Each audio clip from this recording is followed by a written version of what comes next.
नमस्कार, आप देख रहे हैं एएनबी न्यूज और मैं हूं आपके साथ चंद्रशेखर त्रिशूल।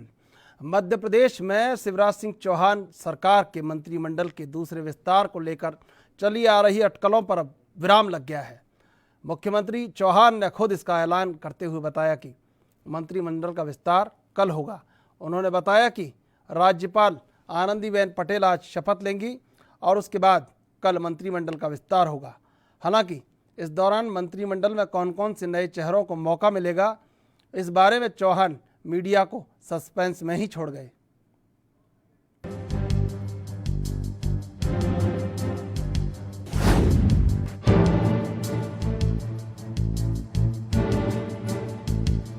मध्य प्रदेश में गुरुवार को कैबिनेट का विस्तार होगा। सूबे के मुख्यमंत्री शिवराज सिंह चौहान ने इस बात का ऐलान किया है। सीएम शिवराज सिंह चौहान ने कहा है कि आज राज्यपाल शपथ लेंगी और कल कैबिनेट का शपथ ग्रहण होगा।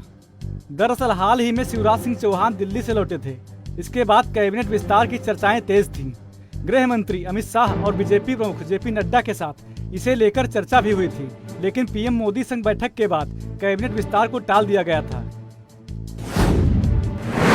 अपने पसंदीदा उम्मीदवारों के पक्ष में सिंधिया, वहीं उधर बीजेपी में शामिल हुए ज्योतिरादित्य सिंधिया अपने पसंदीदा उम्मीदवारों को मंत्री पद दिलाने के मूड में हैं। हालांकि बीजेपी के भी कई चेहरे इस कतार में हैं। ऐसे में कैबिनेट विस्तार को लेकर गूढ़ागणित बदलती रही है। इसके चलते कई बार कैबिनेट विस्तार टाला गया। सूत्रों का कहना है कि सिंधिया शिवराज की कैबिनेट में 11 पद चाहते हैं। उनके दो उम्मीदवार तुलसी रावत और गोविंद सिंह राजपूत ने कमलनाथ सरकार में मंत्री पद की शपथ ली थी। वहीं इसके साथ ही सूत्रों की माने तो सिंधिया ने अपने समर्थकों को मंत्री बनाए जाने के लिए जितने पद मांगे थे उसमें से एक भी कम करने के पक्ष में नहीं है। ऐसे में बीजेपी के लिए कैबिनेट विस्तार की राह थोड़ी कांटों भरी नजर आती है। बीजेपी के सामने सभी को संतुष्ट करने की चुनौती होगी। सभी धड़ों का संतुलित ख्याल। हालांकि इन सब के बीच सूत्रों का ये भी कहना है कि आगामी चुनावों को देखते हुए कि मंत्रिमंडल में बीजेपी ने विशेष संतुलन बनाने का प्रयास किया है। राज्य के मंत्रिमंडल में कैलाश विजयवर्गीय, केंद्रीय मंत्री नरेंद्र सिंह तोमर, मुख्यमंत्री शिवराज सिंह चौहान, प्रदेश बीजेपी अध्यक्ष बीडी शर्मा और कांग्रेस के भाजपाई बने ज्योतिरादित्य सिंधिया समेत सभी का संतुलित ख्याल रखा है। सूत्रों के मुताबिक नए मंत्रिमंडल विस्तार में ज्योतिरादित्य सिंधिया के कोटे से 5 से 6 मंत्री और बनेंगे। इनमें इमरती देवी, मध्य प्रदेश के ग्वालियर से बीजेपी नेता प्रद्युम्न सिंह तोमर के अलावा कांग्रेस से बागी हुए पूर्व विधायक हरदीप सिंह डंग को भी मंत्री बनाया जाएगा। इसके अलावा ज्योतिरादित्य के गुट के अलावा जो विधायक कांग्रेस से बीजेपी में गए थे उनमें से 3 का मंत्री बनाया जाना तय है। 2 डिप्टी सीएम का फॉर्मूला। वहीं मध्य प्रदेश को इस बार 2 डिप्टी सीएम मिल सकते हैं। कर्नाटक और उत्तर प्रदेश का फार्मूला मध्य प्रदेश में भी आजमाया जा सकता है। इसे लेकर स्थिति जल्द साफ हो जाएगी, क्योंकि इसका फैसला केंद्रीय नेतृत्व को लेना है। वहीं अगर ऐसा हुआ तो सिंधिया के करीबी तुलसी सिलावट को डिप्टी सीएम बनाया जा सकता है। ज्योतिरादित्य सिंधिया भी यही चाहते हैं। वहीं दूसरी तरफ से प्रस्ताव शिवराज सिंह चौहान के लिए भी बड़ी मुश्किलें खड़ी कर सकता है, क्योंकि इसी बात के मान सम्मान को लेकर उनकी कांग्रेस पार्टी से नाराजगी थी। किसे मिलेगी खुशी, किसे मिलेगा गम। बता दें कि मध्य प्रदेश विधानसभा में कुल 230 सदस्य हैं। इस हिसाब से अधिकतम 35 विधायक मंत्री पद पा सकते हैं। शिवराज सिंह समेत कुल 6 सदस्य अभी कैबिनेट में हैं। इस तरह से 29 मंत्रियों की जगह खाली है। इन 29 पदों पर बीजेपी को अपने नए पुराने विधायकों को संतुष्ट करते हुए पदों का बंटवारा करना है। मंत्रिमंडल के महामंथन पर मीडिया के सवालों पर सीएम ने कहा कि मंथन से अमृत निकलता है और विष शिव जी पी जाते हैं। मंथन से अमृत ही निकलता है, विष तो शिव पी जाते हैं। सरकार को 100 दिन पूरे हो गए हैं। आज महामहिम राज्यपाल शपथ ग्रहण करेंगे, कल मंत्रिमंडल शपथ ले लेगा। गौरतलब है कि मध्य प्रदेश में लगभग 15 माह बाद मार्च में सत्ता में लौटी भारतीय जनता पार्टी को दूसरे मंत्रिमंडल विस्तार में अंदरूनी खींचतान का सामना करना पड़ सकता है। कांग्रेस छोड़कर बीजेपी का दामन थामने वाले ज्यादातर पूर्व विधायक शिवराज सिंह चौहान के सत्ता में आने के 100 दिन बाद भी मंत्री नहीं बन पाए हैं। वहीं दूसरी तरफ सीएम शिवराज सिंह चौहान बीजेपी आलाकमान के गहन मंथन के बाद भोपाल लौटे हैं। लेकिन अभी नतीजा कुछ भी निकलता दिखाई नहीं दे रहा है और अब आला कमान सब कुछ अपने हाथ में लेकर मंत्रिमंडल विस्तार चाह रहा है ताकि सभी की नाराजगी दूर की जा सके। News desk special report ANB news.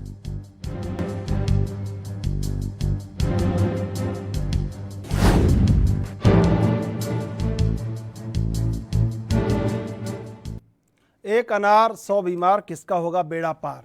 तमाम उलझनें जो पिछले मंत्रिमंडल में नहीं थी, पिछली बार शिवराज सिंह चौहान के साथ नहीं थी, लेकिन इस बार नई सरकार, नए शिवराज, सबका संतुलन बनाना है।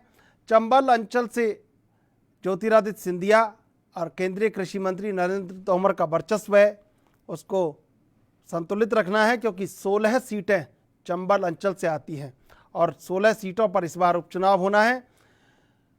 तमाम पेंचोखम मध्य प्रदेश की राजनीति में, भोपाल में राजनीतिक जो गहमा गहमी है, सियासी गर्माहट है, वो पूरी तरह कायम।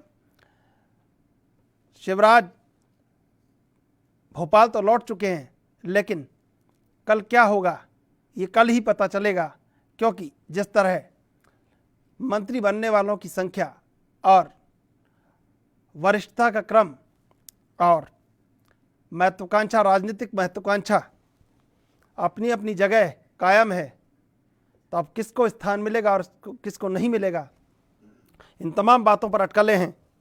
लेकिन सीएम शिवराज ने कहा कि मंथन से अमृत निकलता है और विष शिवजी पी जाते हैं। लेकिन यही उलझन है एक कि अगर मंथन से अमृत निकलता है और दो कोई राहु केतु की तरह अगर उस विष को पीकर अमर और अजर हो जाते हैं तो फिर दिक्कत हो जाती है। चंद्र ग्रहण और सूर्य ग्रहण भी आ जाते हैं।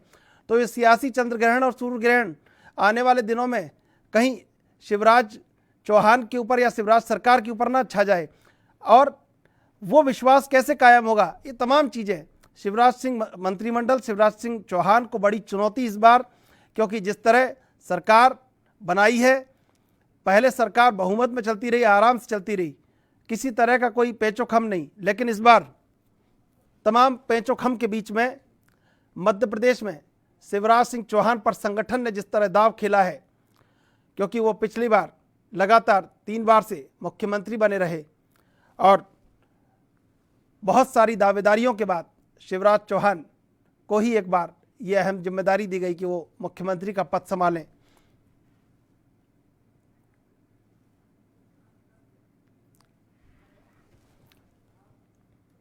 तो इस समय हमारे साथ 2 गेस्ट जुड़ चुके हैं, नेहा बग्गा, मिथुल सिंह, आप दोनों का स्वागत है एएनबी न्यूज पर।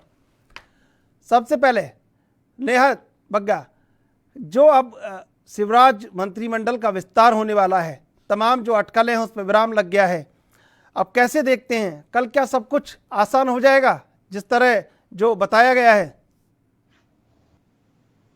चंद्रशेखर जी, मुश्किल कहाँ पर थी, सब कुछ आसान ही है। देखिए, एक प्रोसेस के तहत सारे काम होते हैं और जिस प्रकार की भारतीय जनता पार्टी की कार्य पद्धति है उसके तहत सारा काम चल रहा था। मंथन भी हुआ, मंथन के बाद समीक्षा भी हुई, क्या कब कैसे होगा, और साथ ही सभी चीजों को ध्यान में रखकर जो भी लोग नए हैं, पुराने हैं, जिनका अनुभव है, जिनकी आवश्यकता पार्टी को है, जिनकी आवश्यकता सरकार को चलाने के लिए है, उनका चयन किया जाएगा और निश्चित तौर पर एक ऐसा मंत्रिमंडल आप लोग के सामने आएगा जो अपने अनुभव से, अपने कार्य से जनता की सेवा करके एक अच्छा स्वर्णिम मध्य प्रदेश बना पाएगा। लेकिन इस बार क्या है, जो चुनौतियां हैं उससे ज्यादा दावेदारियां हैं और तमाम जिस तरह रूठना मनाना चलता रहा है, हालांकि संगठन की जो भूमिका है वो बहुत मजबूत रही है और जिस तरह संगठन ने संभाला है तमाम चीज़ें, लेकिन अब ये एक सारा ये तो कल खुलेगा जब मंत्रिमंडल का विस्तार होगा, आगे क्या होता है। मिथुल सिंह, किस तरह आपने काला दिवस मनाया, 100 दिन सरकार के पूरे हो गए, अब क्या देखते हैं, किस तरह देखते हैं मध्य प्रदेश के विकास को और मंत्रिमंडल के विस्तार को? देखिए, भाजपा की प्रवक्ता ने जिस स्वर्णिम मध्य प्रदेश का जिक्र किया, इसी स्वर्णिम मध्य प्रदेश की वे पिछले 15 साल से बात कर रहे थे। और इसी स्वर्णिम मध्य प्रदेश के नारे के साथ जब वे विधानसभा चुनाव में गए, तो इसी जनता ने, जिसको इन्होंने स्वर्णिम मध्य प्रदेश बनाने का झूठा वादा और दावा किया था, इसी जनता ने इन्हें सत्ता से उखाड़ करके फेंक दिया। जब इन्हें ये महसूस हो गया कि अगले 15-20 साल तक जनता के वोटों के आधार पे भारतीय जनता पार्टी की कोई संभावना नहीं है कि वापस वे सरकार में आ सके, तो उन्होंने वही ऑपरेशन लोटस मध्य प्रदेश में भी चलाया, जिसके तहत अनफेयर मीन्स के जरिए लूट खसोट के पैसे से खरीद फरोख्त की सरकारें ये लोग बनाते रहे हैं। हमने काला दिवस इसलिए मनाया क्योंकि ये जो पिछले 100 दिन निकले हैं, इसमें से केवल 60 दिन इस प्रदेश को स्वास्थ्य मंत्री मिला है। स्वास्थ्य मंत्री भी उस समय जब कोरोना जैसी एक पैंडेमिक, जो कि दुनिया भर में एक बड़ी बीमारी, एक सबसे बड़ी बायोलॉजिकल चुनौती के रूप में जानी जाती है, उस बीमारी के समय मध्य प्रदेश को इन्होंने जितने दिन राज किया उसमें से 1/3% स्वास्थ्य मंत्री से वंचित रखा। और अब जो मध्य प्रदेश में 33 मंत्री बनते हैं, उसमें से केवल अभी 5 मंत्री इन्होंने बनाए हैं। और उन 5 मंत्रियों में भी जो प्रोफाइल्स का बंटवारा किया गया है, उसमें सारे विभाग नहीं आए। एक तो जो सुप्रीम कोर्ट की रूलिंग है कि कम से कम 12 मंत्री होने ही चाहिए, उसका भी ये वायलेशन है। साथ ही साथ जनता को जो डिलीवरी मिलनी चाहिए, जो सुविधाएं मिलनी चाहिए कोरोना के समय में, वो डिलीवरीज मिल नहीं रही हैं। आपने देखी होंगी खबर, आपका चैनल ने भी इस बात को दिखाया होगा कि कैसे टॉयलेट में क्वारंटीन किया जा रहा है मजदूरों को। लोग पैदल चलते चलते मर रहे हैं, लोगों के पास खाने को अनाज नहीं, पैसा नहीं, हॉस्पिटल जाएं तो इलाज नहीं, थाने जाएं तो जो अपराध हो रहे हैं, थाने के सामने बलात्कार हो रहे हैं। लेकिन मिथुन सिंह, आपने जिस तरह कहा कि उखाड़ के फेंक दिया, तो वो लैंडस्लाइड विक्ट्री कहीं नहीं थी, एक फ्लैक्चुरेशन था। अगर हम आंकड़ों की बात करें तो एक फ्लैक्चुरेशन था, वो लैंडस्लाइड विक्ट्री नहीं थी। अगर लैंडस्लाइड विक्ट्री होती तो उखाड़ के फेंक दिया जाता और लैंडस्लाइड विक्ट्री नजर आती, लेकिन एक फ्लैक्चुरेशन था। उस फ्लैक्चुरेशन का फायदा बीजेपी ने उठाया, ये बात मानी जा सकती है, और देखिए फायदा उठाया। और उसके बाद अब मंत्रिमंडल का विस्तार हो रहा है। लेकिन आपसे जानना चाहेंगे कि आपके पास कोई ऐसी महत्वाकांक्षी योजना जो आपने अपने कार्यकाल में कहीं मध्य प्रदेश के लिए कहीं उसको जारी किया हो, उसको स्वीकृत किया हो या उसको लागू किया हो कि हमने अपने कार्यकाल में मध्य प्रदेश के लिए ये अच्छा काम कर दिया इतने दिनों में? देखिए, मैं शुरुआत करता हूं। सिंधिया जी ने जो बात कही कि मैं सड़क पर उतर रहा हूं, सड़क पर जो भारतीय जनता पार्टी थी उसके साथ में जा रहा हूं, ताकि मैं उन सारे वादों को पूरा करवा सकूं जो उन्हें लगता था कि कांग्रेस शासनकाल में पूरे नहीं हुए। तो यही भारतीय जनता पार्टी के सारे नेता चिल्ला चिल्ला करके कहते थे कर्ज माफी नहीं हुई है। तो अब तो सिंधिया जी सरकार में आ गए हैं आपके खेवनहार, अब मुझे उम्मीद है कर्ज माफी हो जाएगी। 10 दिन की बात सिंधिया जी ने कही थी, राहुल जी ने कही थी, भारतीय जनता पार्टी का आरोप था कि हमने नहीं की। तो अब भारतीय जनता पार्टी की जिम्मेदारी है कि 10 दिन में करे। 100 दिन हो गए, अभी तक नहीं हुआ। 100 रुपए में बिजली मिलती थी 100 यूनिट, 150 रुपए में 150 यूनिट, उस व्यवस्था को इन्होंने बंद कर दिया। उसको भी ये जल्दी शुरू करें। बच्चों को लैपटॉप, स्कूटी, मिथुन सिंह पूछ लेता हूं, नया बग्गा, तमाम तरह की उम्मीदें। अब तो आपके साथ वो लोग भी आ गए हैं जो सड़क पर उतर रहे थे और खुद अपनी ही पार्टी में कह रहे थे कि जनता का भला होना चाहिए, अगर नहीं होगा सड़क पर उतर जाएंगे। वो लोग आपके साथ हैं। अब मंत्रिमंडल का विस्तार हो जाएगा। चंद्रशेखर जी, क्रमशः मैं आपको जवाब दे देती हूँ जो मिथुन जी ने कहा। देखिए, आपने इनकी सरकार की उपलब्धियां पूछी, उपलब्धि के नाम पे कुछ नहीं बता पाए, भारतीय जनता पार्टी पर आ गए। इसका कारण क्या है? वचन पत्र लेकर आए थे, 10 दिन में किसानों की कर्ज माफी करेंगे। गिनती याद है ना आपको? 1 2 3 4 जो उंगलियां उठा उठा के राहुल गांधी ने मंदसौर की धरती से वादा किया था किसानों से, एक भी ऐसा किसान नहीं ला पाए जिसका 2 लाख रुपए तक की कर्ज माफी हो गई। अब आप आ जाइए इनकी बेरोजगारी भत्ते पे, एक भी युवा ये सामने लाके नहीं खड़ा कर सकते जिसका 4000 रुपए का बेरोजगारी भत्ता इन्होंने दे दिया हो। तो जो हालत इन्होंने की, आप क्राइम रेट पर आ जाइए तो जिस प्रकार से पूरा अपहरण यहाँ पर चला है, बच्चों के, छोटे छोटे बच्चों के अपहरण होके उनकी हत्याएं कर दी गई, और महिलाओं के प्रति जो उत्पीड़न के मामले बढ़े, और ट्रांसफर उद्योग जो इनने चला के रखा था, तो ये कांग्रेस पार्टी का 15 महीने की जो सरकार थी, ये उसकी उपलब्धियां थी। काला दिवस ये मना रहे थे क्योंकि ये शर्मसार हैं, क्योंकि ये जानते हैं कि जो इनने देश में जिस प्रकार का अपना राजनीति चलाई है, जिस प्रकार में 15 महीने में इनने मध्य प्रदेश में लूट खसोट उद्योग ट्रांसफर चलाया है, उससे ये शर्मसार थे और उसको लेकर ये काले वस्त्र पहनकर या जो भी जिस तरीके से भी काला दिवस मना रहे थे, तो ये उसका एक प्रतीक था। अब आप बात करते हैं कि जो सिंधिया जी ने कहा था या जो उनके समर्थक जो थे, जो पार्टी छोड़कर चले आए, उसका कारण क्या था? कोई भी विधायक जब मुख्यमंत्री से मिलने जाता था, कमलनाथ जी से, तो वो कहते थे चलो चलो। सिंधिया जी ने बार बार विनती की कि आपने वचन पत्र में जो वादे किए हैं आप उसको पूरा करिए, जनता परेशान हो रही है, वरना मुझे जनता के साथ सड़क पर उतरना पड़ेगा। कमलनाथ जी के अहंकार ने कहा कि सड़क पर उतर जाओ। वो खुद तो सड़क पर नहीं उतरे, पर कांग्रेस पार्टी को सड़क पर ले आए। तो ये मुख्य कारण है कि जो भारतीय जनता पार्टी का शासन रहा पहले 15 साल, और अब एक बात मैं आपको और कोरोना पे कह दूं, क्योंकि मिथुन जी कोरोना की बड़ी बात कर रहे हैं। इंटेलिजेंस की रिपोर्ट कहती है कि कोरोना के बारे में मुख्यमंत्री कमलनाथ जी को जानकारी दी गई थी। क्या कर रहे थे? गलबैया कर रहे थे सलमान के साथ, जैकलीन के साथ, आईफा के आयोजन में व्यस्त थे। कोई बैठक, कोई मीटिंग, कोई स्वास्थ्य सुविधा को लेकर इनके मन में चिंतन नहीं था। इनकी प्रदेश की जनता को लेकर कोई सतर्कता नहीं थी कि किस प्रकार से जनता को बचाएंगे। ये अपने अहंकार में बैठे हुए घर पर ग्लैमरस जो एक्टर एक्ट्रेसेस हैं उनके साथ आईफा के आयोजन में लगे हुए थे। और ये बिल्कुल मैं पूछ लेता हूं उनसे, मिथुन सिंह, बीजेपी का आरोप है आपके मुख्यमंत्री जैकलिन और उन सलमान खान के संग गलबैया कर रहे थे, जनता की चिंता नहीं थी आपको? देखिए, सीधी सीधी बात है, जब नरेंद्र मोदी जी करीना कपूर और उन्हीं जैकलीन फर्नांडिस के साथ फोटो खिंचवाते हैं तो नेहा जी को कोई आपत्ति नहीं होती। कोरोना को लेकर के ये जो बात कह रही थी, और जो हम मध्य प्रदेश में फिल्म सिटी लाने की कोशिश कर रहे थे, वो भी रोजगार का एक बड़ा साधन बनता, उस पर भी कभी चर्चा करेंगे। लेकिन कोरोना जैसी गंभीर बीमारी को लेकर के नेहा जी ने एक जो बात कही कि हमारे मुख्यमंत्री कुछ नहीं कर रहे थे, तो जिस दिन लॉकडाउन हुआ उस लॉकडाउन से पहले मध्य प्रदेश में मॉल्स, स्कूल्स, कॉलेजेस बंद करने की घोषणा और लिखित आदेश हमारे मुख्यमंत्री जी कमलनाथ जी जारी करके गए थे। आज के जो मुख्यमंत्री हैं शिवराज चौहान जी, इनका बड़ा एक बदनाम बयान आपने सुना होगा कि अगर इलाज करा लिया तो कोरोना सर्दी जुकाम से ज्यादा कुछ नहीं है। अब मुझे लगता है जिस पैंडेमिक को लेकर के, जिस बीमारी को लेकर के WHO को नहीं मालूम कि उसका इलाज क्या है, उसका इलाज शिवराज सिंह जी को मालूम है, और उनका कहना है कि मध्य प्रदेश में इलाज कराया जा रहा है, इसलिए सर्दी जुकाम है, कुछ नहीं है।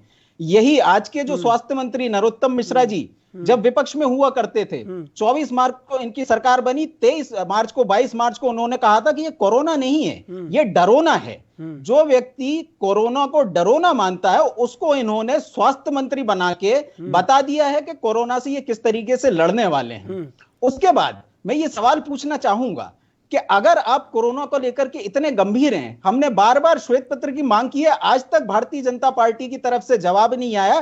कितने PPE किट्स आपने बांटे हैं, कितने आपने वेंटिलेटर्स बढ़ाए हैं, कितने सैनिटाइजर्स आपने बढ़ाए हैं, और रिकवरी रेट जो आप दावा करते हैं वो मरीजों की खुद की इम्यूनिटी की वजह से हो रहा है, या कि आपने कोई कोरोना टाइप दवा उनको दी है जिसकी वजह से? मेरा सवाल आप दोनों से है, एक एक करके जवाब मैं आपसे लूंगा।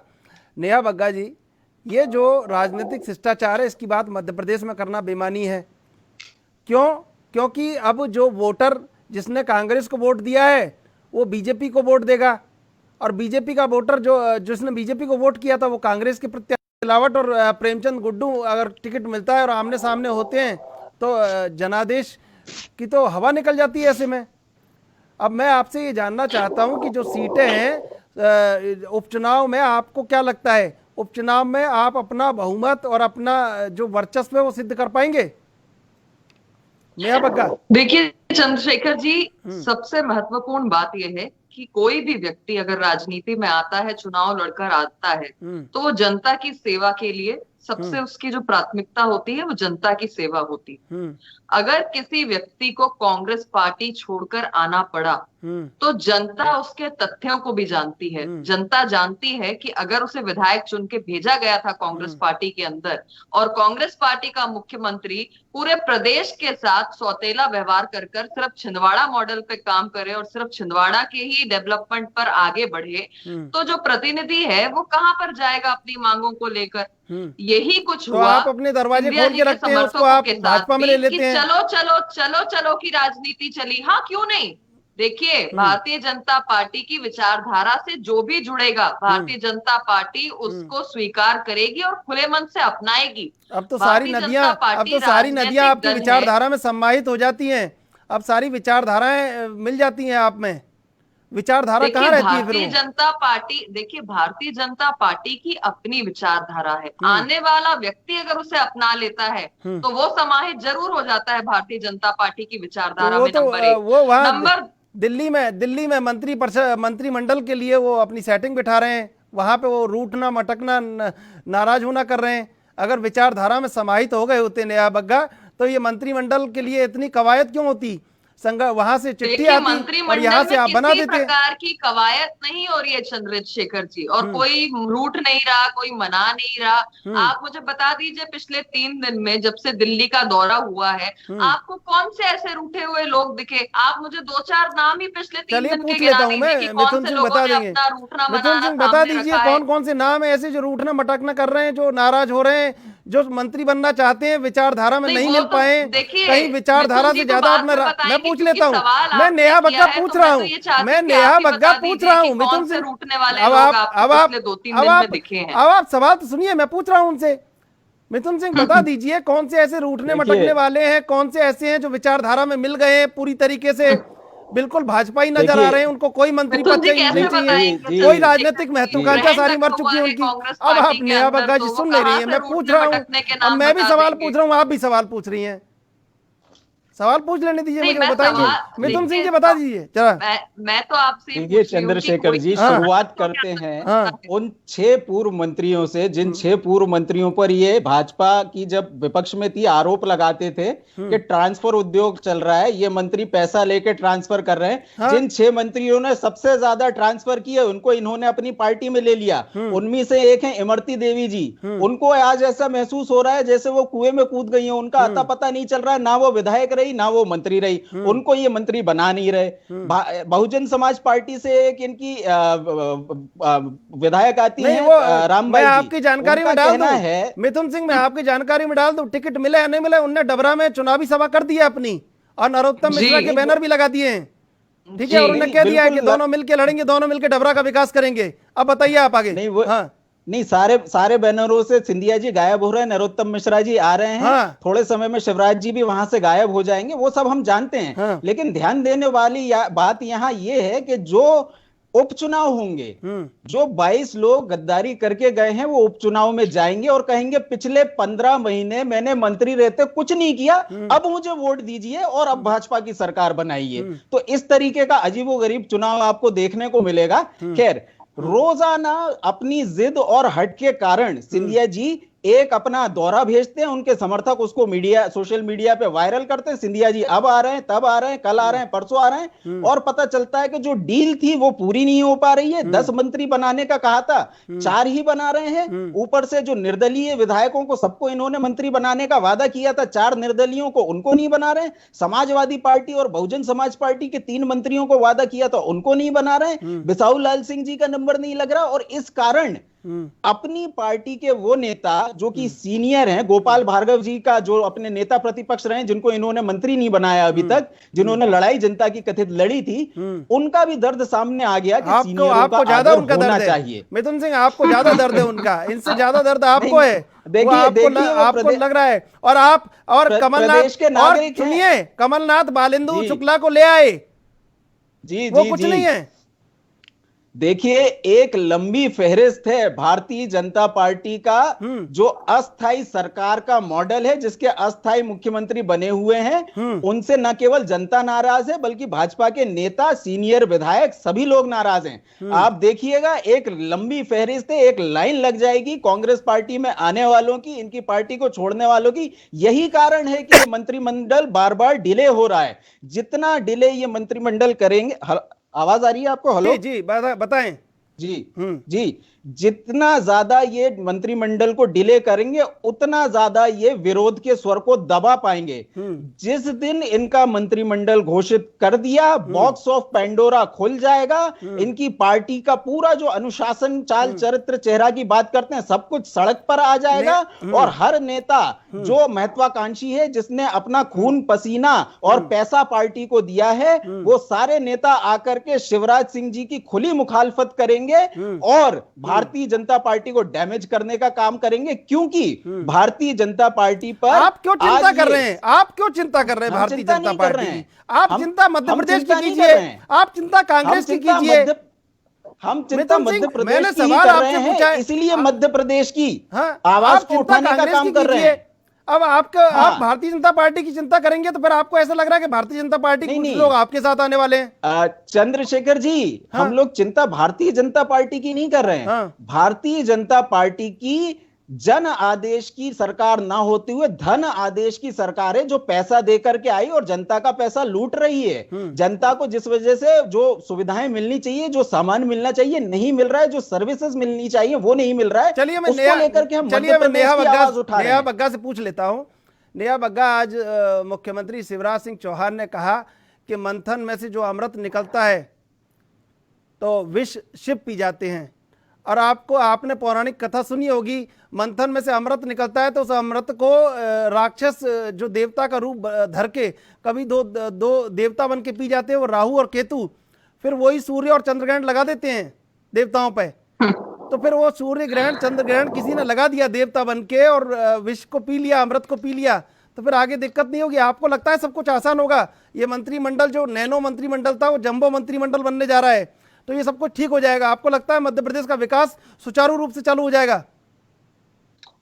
देखिए, मंत्रिमंडल का विस्तार कल हो जाएगा और इतनी चिंता जो कांग्रेस पार्टी को भारतीय जनता पार्टी की हो रही है, अगर इतनी चिंता ये अपने दल की कर लें, अपने संगठन की कर लें, या सरकार जब चल रही थी उस समय सरकार की कर लेते, तो आज ये नौबत नहीं आती। नहीं, तो आपने कर ली ना चिंता, वो आपने चिंता कर ली, ये बात आपने चिंता कर ली, आपने चिंता कर ली और जो चिंतित थे उनको अपने साथ मिला लिया। वो क्या चिंता करे बेचारे? हाँ बताएं। चिंता पहले करनी होती है, चिंता पहले करनी थी जब सरकार चल रही थी, जब आप लोगों का अपमान कर रहे थे, जब आप अहंकार में रह रहे थे, जब कमलनाथ जी चलो चलो कह रहे थे, जब कोई भी विधायक उनसे समय लेकर मिलने के लिए जाता था। अभी राज्यसभा का जो चुनाव लड़ाने के लिए इन्होंने जिनको उतारा था, जिस दलित चेहरे को उतारा था, आपने भी उनका एक बयान सुना होगा, चंद दिन पहले मीडिया चैनल्स पर चल रहा था कि उनकी जिस तरीके से पार्टी में ज्वाइनिंग हुई राज्यसभा से पहले, उसमें कमलनाथ जी ने 5 मिनट से ज्यादा का समय नहीं लिया। वो कहते रह गए कि भाई मेरे समर्थक हैं, हजारों समर्थक जुड़ना चाहते हैं, कम से कम मुझे समय तो दे दो। लगातार तिथियां टलती गई। जब एआईसीसी से एक लिखित में चिट्ठी आई, तब कमलनाथ जी को मजबूरन समय देना पड़ा और जो समय दिया ज्वाइनिंग का वो भी मात्र 5 मिनट का था, जिसमें उनकी ही बड़ी मुश्किल से ज्वाइनिंग हुई है। तो ये हालत तो कांग्रेस पार्टी के अंदर है। आप बुला लेते उन्हें? नहीं, हम क्यों बुला लेते? देखिए, अगर एआईसीसी का कोई आदेश हुआ है स्टेट के लिए, तो उसमें कमलनाथ जी कौन से मधुमक्खी के छत्ते थे जो काट लेते, उनको ही बुला लेते। मंत्रिमंडल में जो मौजूद विधायक थे उनकी क्या हालत हुई होगी? बिल्कुल मैं मिथुन सिंह, हाँ बताएं क्या आप जवाब देना चाह रहे हैं?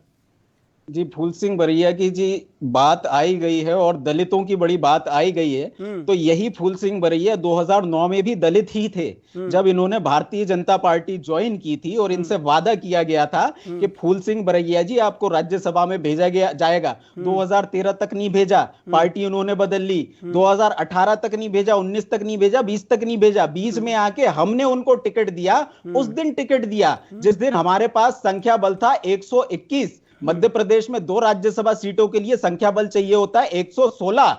जब उस दलित व्यक्ति के लिए सुनिश्चित हो गया कि वो राज्यसभा में पहुंच जाएंगे, तो उनको वोट देने वाले लोगों को भाजपा ने पैसे दे करके खरीद लिया, और फिर बड़ी चिंता इनको हो गई कि भैया दलित को हमने पहुंचने नहीं दिया। राज्यसभा चुनाव की अच्छी आपने याद दिलाई। इसी राज्यसभा चुनाव में भारतीय जनता पार्टी के लोगों ने ज्योतिरादित्य सिंधिया जी की बजाय दिग्विजय सिंह जी को वोट किया है, क्रॉस वोटिंग की है, और पार्टी व्हिप जारी होने के बाद भी उन पर दल बदल कानून नहीं लगा है, उनके ऊपर कोई कार्रवाई नहीं की गई है, उनको पार्टी से नहीं निकाला गया, क्योंकि भारतीय जनता पार्टी जानती है कि एक व्यक्ति को निकाल दिया तो ये तो कनवा बिल्कुल शुरू हो जाएगा। हर विधायक, आज ज्यादातर इनके जो विधायक है जो आक्रोशित हैं और पार्टी छोड़ने को तैयार है। राज्यसभा चुनाव में आपने देख लिया 2 वोट इनके ऐसे गए। मैं नया बग्गा सवाल पूछ लेता हूँ। नया बग्गा, आपने आरोप लगाया कि 15 महीने में ट्रांसफर उद्योग चला, ये उद्योग चला, तमाम तरह के उद्योग चले, और उन्हीं उद्योगों में उनके मंत्री लिप्त भी रहे होंगे अगर उद्योग चला होगा तो।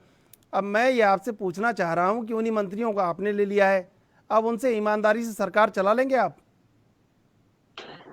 आप मुझे सबसे पहले ये बताइए, आपके मीडिया चैनल ने भी रिपोर्ट चलाई होगी जब ये 15 महीने की कमलनाथ जी की सरकार चल रही थी। अब ये बताइए कि उमंग सिंघार किसकी सरकार में मंत्री थे? क्या भारतीय जनता पार्टी की सरकार थी? उमंग सिंघार ने किस पर आरोप लगाए? दिग्विजय सिंह। क्या दिग्विजय सिंह भारतीय जनता पार्टी के हैं? क्या आरोप लगाए कि वो रेत माफिया है और शराब माफिया को संरक्षण दे रहे हैं? मेरा सवाल, 15 माह की सरकार ने क्यों नहीं दिग्विजय सिंह पर कोई कार्रवाई करी? गोविंद सिंह किसके मंत्री थे? कांग्रेस पार्टी के। क्या आरोप लगाया? मेरा सवाल सुन लीजिए। आपने ये कहा 15 महीने में ट्रांसफर उद्योग चला, आपने कहा या मैंने कहा? मैं आपसे पूछ रहा हूँ, आपने कहा? आप स्वीकार, आपने कहा? नहीं, आपने चंद्रशेखर जी, नहीं आप सुनिए, आपने कहा या नहीं कहा? आप मना कर दीजिए। नेहा बग्गा आपने कहा या नहीं कहा? आपने कहा माफिया बता रहे थे, रेत माफिया बता रहे थे। सीधा जवाब दिग्विजय सिंह, उसी दिग्विजय सिंह ने ये सरकार गिरा दी, ये कमलनाथ जी ने बयान दे दिया। आपके पास भाषा की इतनी लंबी कड़ी है कि आप सुनते नहीं है। आपके पास आपका संवाद इतना परिपक्व है, भाषा की इतनी प्रबुद्धता है कि आप सुनते नहीं है। मैं आपसे पूछ रहा हूँ, ये मैंने कहा कि आपने कहा ट्रांसफर उद्योग चला 15 महीने, आपने कहा हाँ या ना? देखिए, ये तो पूरी प्रदेश की जनता ने कहा, अखबारों में छपा, सारे मीडिया में आया, लेकिन यहां मैंने ये सवाल नहीं किया था। आपने कहा ट्रांसफर उद्योग चला। मेरा सवाल आपसे इतना है कि जिन मंत्रियों ने ट्रांसफर उद्योग चलाया, बेईमानी की, जनादेश का अपमान किया, लोकतंत्र पर कुठाराघात किया, वही लोग अब आपके साथ हैं। अब मेरा सवाल यही है आपसे कि उन लोगों से ईमानदारी से काम करवा लेंगे आप? ये मैं इतना जानना चाहता हूँ। देखिए, भारतीय जनता पार्टी ईमानदारी से काम करवा लेगी, और श्रीमान उमंग सिंघार जी ने जो आरोप जिन पर लगाए थे उन बंटाधार पे भी कार्रवाई करवाएगी। साथ में गोविंद सिंह जी ने जिन बातों का खुलासा किया था भारतीय जनता पार्टी उस पर भी आरोप लगाएगी। जिस प्रकार की ट्रांसफर उद्योग चला, जिस प्रकार से शराब माफियों को संरक्षण मिला, रेत माफियों को संरक्षण मिला, भारतीय जनता पार्टी उनके ऊपर भी कार्रवाई करा लेगी। आप निश्चिंत रहिए, कल मंत्रिमंडल का विस्तार हो जाने दीजिए। इनकी सरकार में 15 माह में जिस तरीके से जनता को लूटने का काम किया है, जिस प्रकार से वचन पत्र की खिलाफी की है, उसके खिलाफ भारतीय जनता पार्टी अक्षरशः कार्रवाई करवाएगी। और मैं चाहती हूं कि उस समय जब ये कार्रवाई हो तो आप दोबारा मुझे आमंत्रित करें। हम बिल्कुल आपसे पूछ लेंगे। हम तो अगर मध्य प्रदेश सरकार में कुछ होगा तो आपको बुला लेंगे, आपकी रिकॉर्डिंग भी चला के बता देंगे आपने जो बोला है। जी बिल्कुल आपको बुला लेंगे। मैं मिथुन सिंह ये पूछना चाहता हूं आपसे कि आपको क्लियर मैंडेट जो मिला था, इतना बड़ा लैंडस्लाइड विक्ट्री नहीं थी, एक फ्लैक्चुरेशन था, आपको जनादेश मिला था, आप 15 महीने में उस जनादेश का सम्मान नहीं कर पाए, इसीलिए तो आपके संग ये हुआ? या क्या कारण रहा कि आपकी सरकार बिखराव के चौराहे पर पहुंच गई और 4 जगह पहुंच गई? देखिए, इस आरोप को मैं सही नहीं मान पाऊंगा कि हमने जनादेश का सम्मान नहीं किया। हमने तो जनादेश का सम्मान करते हुए जनता के हित में कई सारे कदम उठाए, कई सारे हमने निर्णय लिए।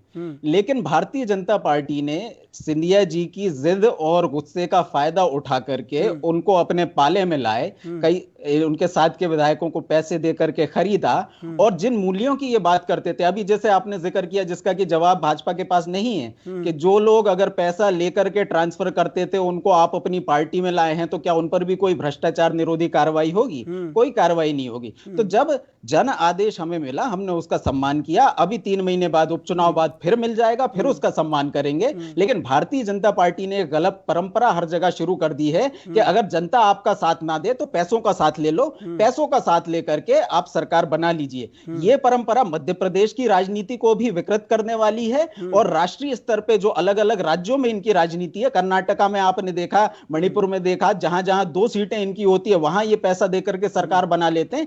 ये राजनीति जो है, ये मध्य प्रदेश साथ साथ पूरे देश की राजनीति में जहर घोलने वाली राजनीति है। और उस राजनीति का असर यह है जो आपके पैकेज में जिक्र हुआ था कि हमको विष पीना पड़ रहा है। सिंधिया जी के आने के बाद इस मंथन का विष हमको पीना पड़ रहा है।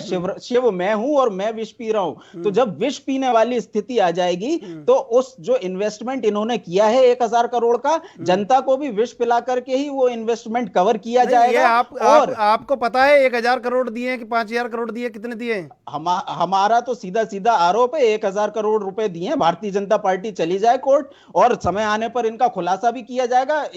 हमारे तो विधायकों ने कहा है, दिग्विजय सिंह जी ने प्रेस कॉन्फ्रेंस करके नाम बताए, फोन नंबर बताए। भारतीय जनता पार्टी में अगर हिम्मत है तो बोल दे ये फोन नंबर फर्जी है, कॉल रिकॉर्ड फर्जी है, ये डेटा पूरा फर्जी है। नेहा बग्गा, आपके ऊपर 1000 करोड़ में सरकार बनाने का आरोप लगा रहे हैं मिथुन सिंह, कांग्रेस आरोप लगा रही है आपके ऊपर, जवाब दे दीजिए।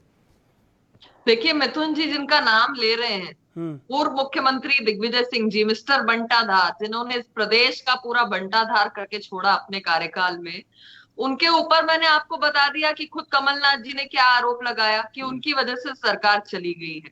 और दिग्विजय सिंह जी के आरोपों पर अगर हम बात करें तो दिग्विजय सिंह जी के आरोपों को कोई भी सीरियसली नहीं लेता है।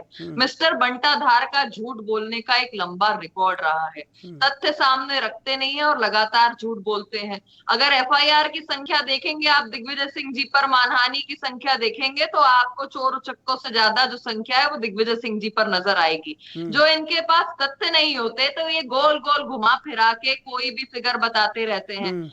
मेरा तो ये मानना है कि ये अभी 1000 करोड़ कह रहे हैं, कोई कहता है 35 करोड़, कोई कह रहा है 50 करोड़। अरे भैया, तथ्य है तो सामने लेकर आओ ना। इनकी आदत पड़ गई है केंद्र से लेकर जो इनके 55 साल के जो अनडेवलप्ड बालक रह गए हैं, जो इनके पूर्व में राष्ट्रीय अध्यक्ष रहे हैं, वहां से अगर शुरुआत करें तो यहाँ मध्य प्रदेश तक कांग्रेस की अब यही राजनीति हो गई है। यही राजनीतिक मर्यादा का थोड़ा नेहा बग्गा, यही राजनीतिक मर्यादा का नेहा बग्गा थोड़ा हास हो जाता है कि जब आप बीजेपी के लिए कांग्रेस कुछ बोलती है तो आप कहते हैं कि वो इतने आदरणीय हैं, वो इतने महान हैं, ये इतने ऐसे हैं, लेकिन आपसे तो बड़े हैं 55 साल। आप 55 साल के बच्चे, 55 साल के व्यक्ति को बच्चा बता रही है और अनडेवलप्ड बता रहे हैं। कोई जरूरी नहीं है कि आप अगर हॉबी के लिए राजनीति में आ गए हैं तो आपकी उसमें परिपक्वता होनी चाहिए। भाई हॉबी के लिए आए हैं, टूरिज्म पर चले जाते हैं, बीच बीच में आकर एक आध बयान दे देते हैं, इसमें आपत्ति क्या होनी चाहिए? हॉबी के लिए राजनीति में लोग आते हैं और ये हम गांधी परिवार में लगातार देख रहे हैं। गांधी परिवार में गांधी परिवार के अलावा कोई भी सक्षम नेतृत्व तो है नहीं। आप इंदिरा गांधी जी के बाद देख लीजिए ना उठाकर कि कौन वहां पर अध्यक्ष बना और किस प्रकार की कांग्रेस की रीति नीति रही और कहां पर कांग्रेस अब गुम होती चली जा रही है। वही परिस्थितियां यहाँ मध्य प्रदेश में भी हैं। अब यहाँ पर कमलनाथ जी आ गए हैं, ऊपर से सीएम के तौर पर जो काम कर रहे थे वो दिग्विजय सिंह जी तो यहाँ स्थापित हैं ही, जो 2 मुख्यमंत्रियों की बात लगातार उस सरकार में चल रही थी। यहाँ पर भी इनके पास नेता प्रतिपक्ष के तौर पर कोई नहीं है। कमलनाथ जी अध्यक्ष भी रहेंगे, नेता प्रतिपक्ष भी रहेंगे। यहाँ पर भी इनके पास कोई ऐसा चेहरा नहीं है जो अध्यक्ष बन सके या नेता प्रतिपक्ष बन सके। ये रीति नीति का हिस्सा हो गई है कांग्रेस पार्टी। चलिए मैं पूछ लेता हूँ, तमाम तरह के आरोप लगाए मिथुन सिंह आपके ऊपर और रीति नीति से बाहर बताया है, लेकिन बीजेपी में भी ये कवायद चल रही है, ये कयास लगाए जा रहे हैं कि 2 उप मुख्यमंत्री हो सकते हैं। किस तरह सरकार चलेगी, क्या अपेक्षाएं लोगों की, और आपका वचन पत्र क्या है जो आप पूरा नहीं कर पाए, जो बीजेपी पूरा कर देगी तो लोगों का जो जनादेश है उसका सम्मान हो जाएगा? देखिए, वचन पत्र को लेकर तो भारतीय जनता पार्टी ने स्पष्ट कर दिया है कि कर्ज माफी पाप है, कर्ज माफी नहीं होने वाली। बिजली के बिल भी 3 गुना ज्यादा आने लगे हैं और अन्य जो सुविधाएं प्रदेश सरकार दे रही थी सबको डिसकंटिन्यू किया जा रहा है। हाँ, जो प्रदेश में हमने डीए बढ़ाने का काम किया था वो भी बंद कर दिया। पूरा पैसा केवल भारतीय जनता पार्टी के नेता रखेंगे, जनता को कुछ नहीं मिलेगा। सक्षम नेतृत्व की बड़ी बात हो रही थी कि सक्षम नेतृत्व हमारे पास नहीं है। अरे आपके पास सक्षम नेतृत्व होता तो ज्योतिरादित्य सिंधिया जी को क्यों लेकर के आप आ जाते? उसी सक्षम नेतृत्व के दम पर आप चुनाव जीत जाते। सक्षम नेतृत्व ये होता है। आपने मर्यादा की बात कर दी है, इसलिए इनके 70 साल के युवा पर मैं नहीं जाऊंगा, लेकिन मध्य प्रदेश के कॉन्टेक्स्ट में यही कहना चाहूंगा कि ये जो 2 उप मुख्यमंत्री जी की बात है, एक तरफ नरोत्तम मिश्रा जी अपना एक अड़ंगा लगाए बैठे, अपना वीटो लगाए बैठे कि नहीं उप मुख्यमंत्री तो अकेला मैं ही बनूंगा, और दूसरी तरफ सिंधिया जी जोर लगा रहे हैं कि एक दलित वर्ग के व्यक्ति को भी उप मुख्यमंत्री बना दिया जाए। भारतीय जनता पार्टी की दलित विरोधी सोच है कि उप मुख्यमंत्री ये दलित समाज से होने देना नहीं चाहते। आके बड़ी दलित समाज की बात करेंगे। आपकी डिबेट में एक टर्म नेहा जी ने बार बार यूज किया, बंटाधार। तो नेहा जी मैं आपको बताते चलूं, ये जो आप बात बोलते हैं भारतीय जनता पार्टी के लोग बंटाधार बंटाधार, कोर्ट में जाके दिग्विजय सिंह जी के पैर पकड़ते हैं जाके और लिखित वो जाकर के माफी मांगते हैं। आप कहें तो आपके पार्टी के नेताओं के मैं नाम बता दूं। आपने कहा कि मानहानि को सीरियस नहीं लेते, तो मानहानि को सीरियस लेने की बात यही है कि आपके नेता कोर्ट में जाकर के मानहानि इन्हीं दिग्विजय सिंह जी से माफी मांगते हैं।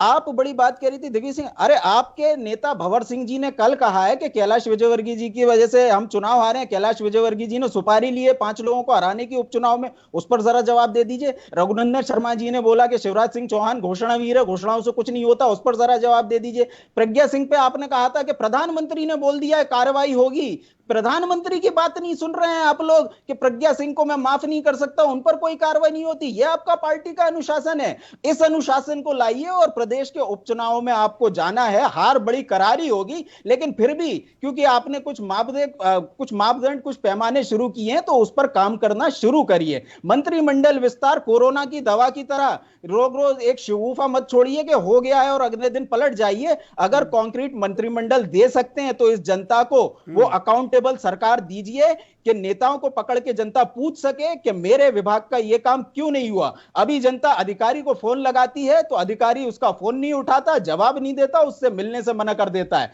जनता पे आते हुए मैं केवल यही कहना चाहूंगा कि जनता परेशान है और आने वाले उपचुनाव में आपको जवाब देगी। आपके मंत्री कमल पटेल जी को आपके जो नए नायक है सिंधिया जी ने एक पत्र लिखा था कि चने की प्रोक्योरमेंट 20 क्विंटल प्रति व्यक्ति तक बढ़ा देनी चाहिए, उस पर आपकी पार्टी की तरफ से कोई कार्रवाई नहीं हुई। और जसवंत जाटव जी ने कहा था कि उपचुनाव में ज्योतिरादित्य सिंधिया जी चेहरा होंगे। तो अब आप इस पर विचार करते रहिए कि उपचुनाव में कौन चेहरा होगा, कौन नहीं चेहरा होगा। उपचुनाव में हमारी तरफ से चेहरा मध्य प्रदेश की वो जनता होगी जिसके चेहरे पे आपने कालिख मलने का प्रयास किया था। मिथुन सिंह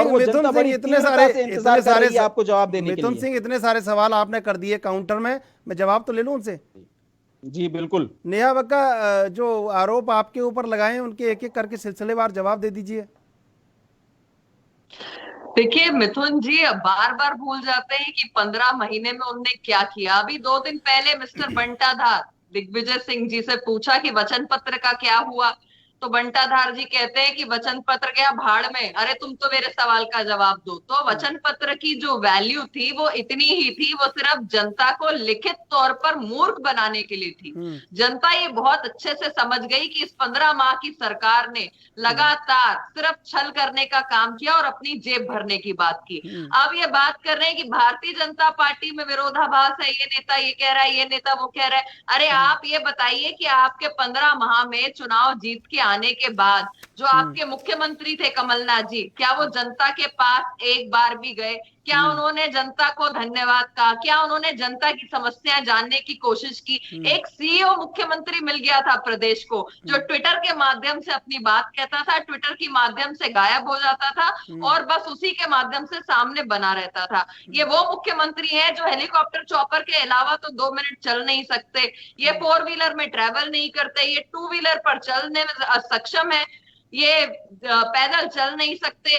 आप मुझे ये बताइए, बाढ़ आई थी तो क्या जनता के बीच में आपके मुख्यमंत्री पहुंचे?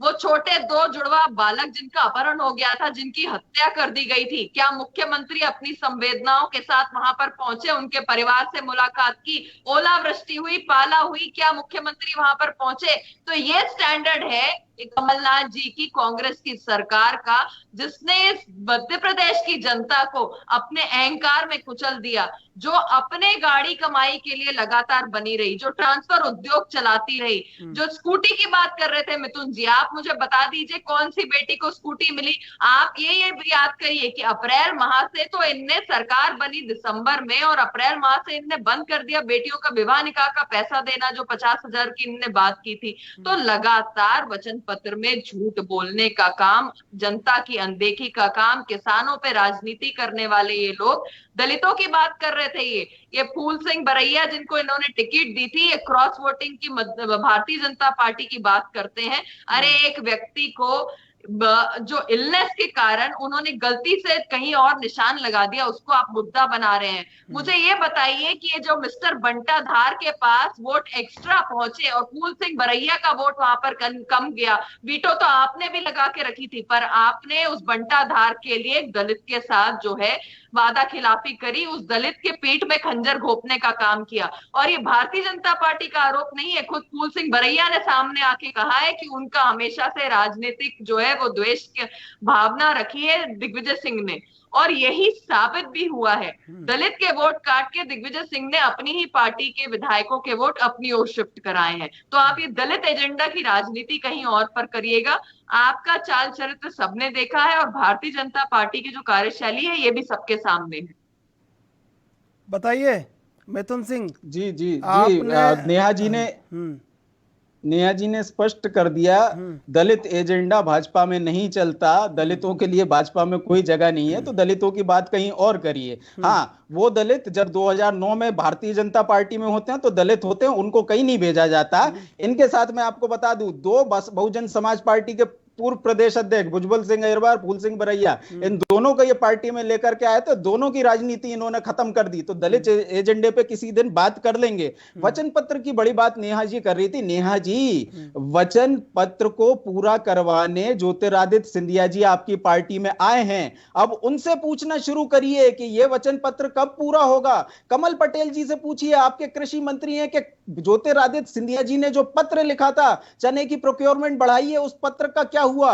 आपके कृषि मंत्री से कल पूछिएगा, जब आप बना दें कि भैया हमारा जो किसानों का कर्ज माफ था, कांग्रेस ने तो आपके हिसाब से नहीं किया, अब पूछिएगा कब तक हो जाएगा। स्कूटी देना अब आपकी जिम्मेदारी है, मोबाइल देना आपकी जिम्मेदारी है, लैपटॉप देना आपकी जिम्मेदारी है, 51,000 देना आपकी जिम्मेदारी है। हमारे मुख्यमंत्री तो हर जगह संकट के समय जनता के साथ रहे, लेकिन शिवराज जी केवल भोपाल से दिल्ली, दिल्ली से भोपाल। मंत्रिमंडल में आज ये 4 नाम जुड़ेंगे, मंत्रिमंडल से आज ये 4 नाम घटेंगे। सिंधिया गुट के इतने लोगों को लेना है, बसपा के इसको लेना है, इंडिपेंडेंट से इसको लेना है, और भाजपा से इनका नाम काटना है। ये आप जनसेवा के नाम पर जो मजाक कर रहे हैं, इसको बंद करिए, जल्द से जल्द इसका पटाक्षेप करिए और जनता को राहत देने का काम कीजिए। जनता आज भी प्रताड़ित है। आपने पिछले 3 महीने में आकर के 28 मंत्रियों को मंत्री पद से वंचित रखा, उनके विभागों से वंचित रखा, जनता को अकाउंटेबिलिटी से वंचित रखा।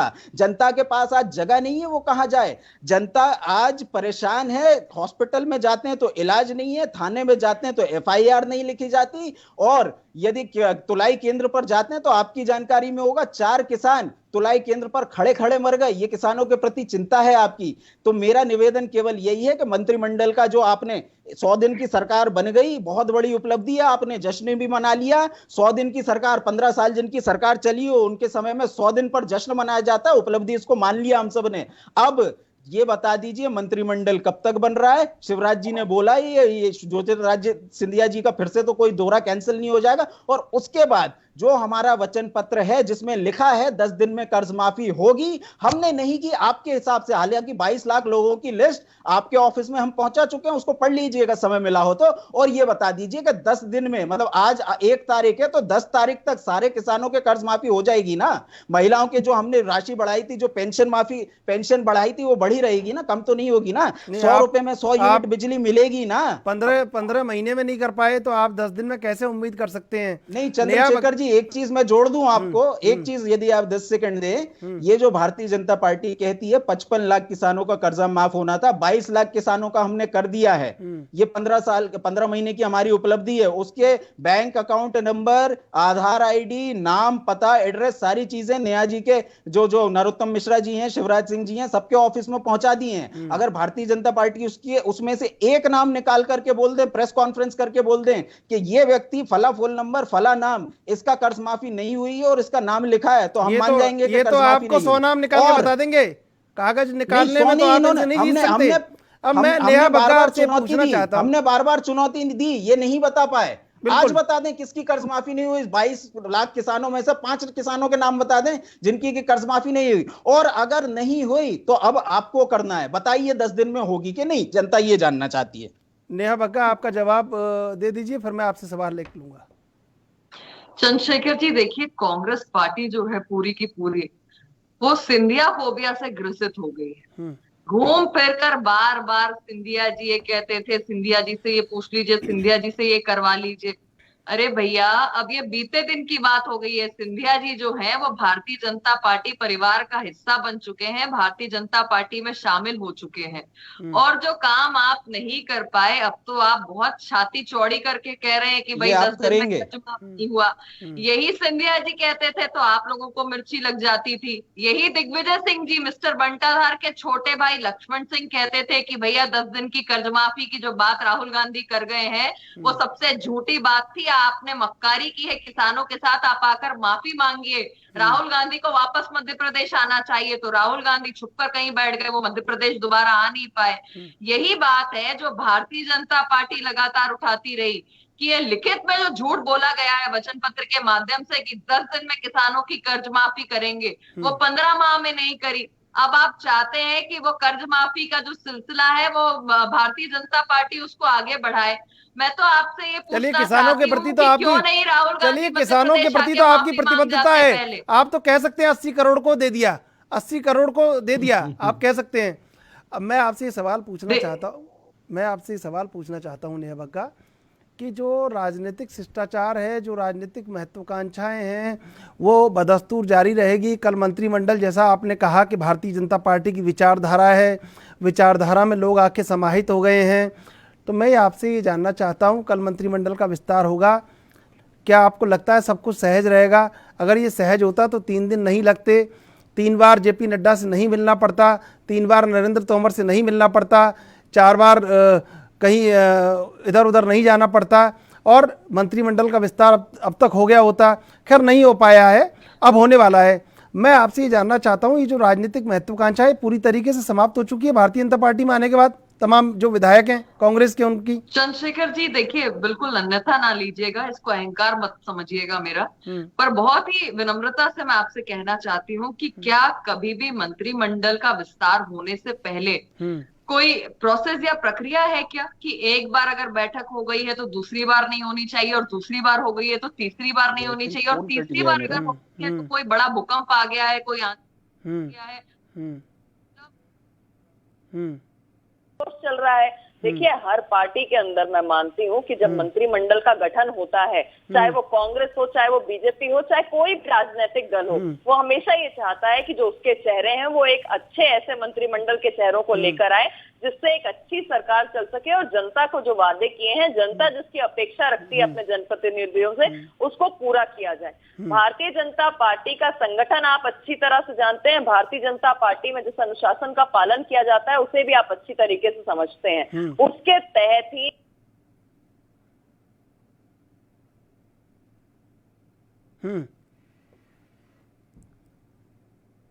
जी बिल्कुल, जो एक कहीं राजनीतिक शिष्टाचार है उसका कहीं खात्मा हुआ है। जिस तरह से अब जब जो उपचुनाव होगा 24 सीटों पर मध्य प्रदेश में, तो जनता को ये सोचना होगा कि जो कांग्रेस में था वो बीजेपी में आ गया है, जो बीजेपी में था वो कांग्रेस में आ गया है, अब किसको वोट देना है और उस वोट का क्या फ़ायदा है।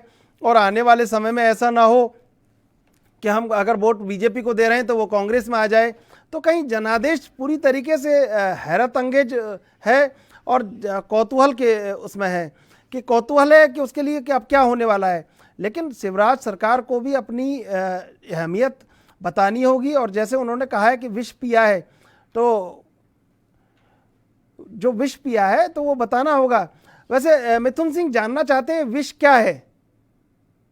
देखिए मेरा फोन कट गया था तो हाँ। मैं बाकी बातें तो सुन नहीं पाया हूँ, एक बार आप रिपीट कर देंगे? बस मैं ये जानना चाहता हूँ कि जैसे उन्होंने कहा कि अमृत मंथन हुआ है, विष पी लिया है, विष क्या है? विषय यही है कि भारतीय जनता पार्टी से मतलब जो सीनियर विधायक थे, जैसे भूपेंद्र सिंह जी हो, गोपाल भार्गव जी हो और ऐसे बड़े बड़े नाम जिनको कि शिवराज सिंह जी चाहते थे कि उनको रखा जाए। जैसे इंदौर से एक नाम तुलसी सिलावट जी आ गए हैं, तो इंदौर से बाकी लोगों का पत्ता कटता नजर आ रहा है। इस तरीके का विषय और जो शिवराज सिंह जी खुल के करना चाह रहे हैं, जो कल तक मंत्रिमंडल विस्तार मुख्यमंत्री का विशेषाधिकार हुआ करता था, उस विशेष अधिकार को छीन करके दिल्ली दरबार में जाकर के उनको विशेष अधिकार का प्रयोग करना पड़ रहा है। उसमें भी 4 नाम जोड़ते हैं, 4 नाम कटते हैं। नड्डा जी अलग बात कहते हैं, तोमर जी अलग बात कहते हैं, नरोत्तम जी अलग बात कहते हैं, उधर से अपने अमित शाह जी की अलग ही अपनी धुरी होती है। तो ये जो विष है ये शिवराज सिंह चौहान जी को पीना पड़ रहा है। उनको भी लग रहा है क्या गलती हो गई भाई, किसको हमने पार्टी में ले लिया, किस तरीके की सरकार बना ली। इससे तो विपक्ष में अच्छे थे, हाँ जनता के लिए इस कारण वो कोई काम भी नहीं कर पा रहे हैं। तो मुझे लगता है इस तरीके का विष उन्होंने पी लिया और अगले 2-3 माह जब तक ये उपचुनाव नहीं होते हैं तब तक ये विष उनको पीना, और इस विष की वजह से क्या परिणाम होता है विष पीने के बाद मैं जान लेता हूँ। मैं मिथुन सिंह मैं पूछ लेता हूँ नेहा बग्गा से भी। नेहा बग्गा, ये जो विष का नाम लिया कि विष पी लिया है, कहीं कहीं ऐसा तो नहीं लगता उनके अंतर्मन को कोई राजनीतिक चोट पहुंची हो, कोई सियासी चोट पहुंची हो? चक्कर लगा लगा के दिल्ली दरबार में कहीं इधर उधर जाते जाते तो उन्होंने कहीं उसका इजहार कर दिया हो ये कह के? देखिए, कांग्रेस पार्टी की यही आदत पड़ गई है झूठ फैलाने की। एक पत्रकार ने पूछा, इतना मंथन किया है शिवराज जी, तो इसमें से क्या निकला? शिवराज जी ने कहा कि जब मंथन होता है तो उसमें से अमृत निकलता है। पत्रकार ने पूछा, अगर विष निकला हो तो विष का क्या करेंगे? तो उन्होंने कहा कि विष तो शिव ग्रहण कर लेते हैं। तो ये पूरा वाक्य था, अर्थात कि अगर इतना मंथन हुआ है तो जो मंत्रिमंडल का विस्तार होने जा रहा है उससे अमृत निकलेगा। एक स्वर्णिम मध्य प्रदेश की ओर भारतीय जनता पार्टी की सरकार आगे बढ़ेगी और जनता की सेवा करने का जो संकल्प लिया है उसको आगे बढ़ाने का काम होगा। विष जो है वो विष धारण करके अब कांग्रेस पार्टी बैठे, क्योंकि उन्होंने खुद स्वीकार कर लिया है कि वचन पत्र गया भाड़ में। और ये स्पष्ट हो गया है जनता को भी कि इन अहंकारी लोगों की जगह जो है वो अपने घर के अंदर ही है। ये जनता की सेवा करने के लायक नहीं है, जो जनता के बीच में नहीं आ पाते और सीओ पैटर्न में ट्विटर से सरकार चलाते हैं। जवाब मिथुन सिंह, आप जवाब दे दीजिए, क्या आप कहना चाह रहे हैं? नहीं, ये विष इसलिए भी है कि जो हिंदी वाला विष है वो तो शिवराज जी ने स्वयं कह दिया कि शिव ने विष पी लिया, और दूसरा कारण ये भी है कि उनकी विष जो इंग्लिश में विष होती है, जो इच्छा होती है, उनकी विशेष पूरी नहीं हो पा रही है, उनकी इच्छाएं पूरी नहीं हो पा रही मुख्यमंत्री बनने के बाद भी। खैर, अब उन्होंने जब विष पी ही लिया है तो विष की वजह से व्यक्ति के शरीर पर क्या असर पड़ता है और क्या होता है, ये उपचुनाव के परिणाम के बाद हमें वो भी देखने को मिल जाएगा। उपचुनाव के परिणाम के बाद भी मिल जाएगा और मंत्रिमंडल के गठन के बाद पता चल जाएगा सरकार कैसी चल रही है, मध्य प्रदेश की सियासत में क्या ताजा है। आप दोनों का बहुत बहुत धन्यवाद। समय का अभाव है। एएनबी न्यूज से जुड़ने के लिए। मध्य प्रदेश में कल शिवराज मंत्रिमंडल का विस्तार होना है। मंत्रिमंडल के विस्तार के बाद पता चलेगा कौन नाराज है, कौन सहमत है, कौन किससे कितना साथ है, कौन किससे कितना दूर है। बहरहाल आप रखिए अपना कोरोना से ख्याल और देखते रहिए एएनबी न्यूज।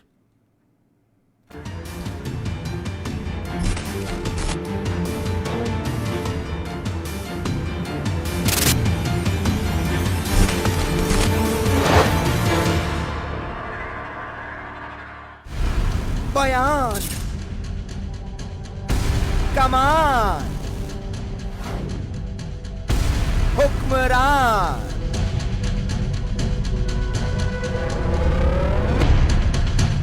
दौड़ते राजमार्ग, पगडंडियां, मौन, अवाम के दुख दर्द पर बोले कौन?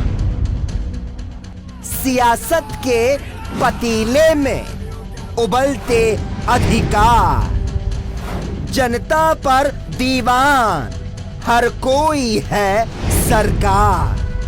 फिर भी कहते हैं जनता के द्वारा जनता के लिए यह है लोकतंत्र। लोकतंत्र रात 8 बजे सिर्फ ANB न्यूज पर। धारदार तेज तर्रार 700 रिपोर्टर्स,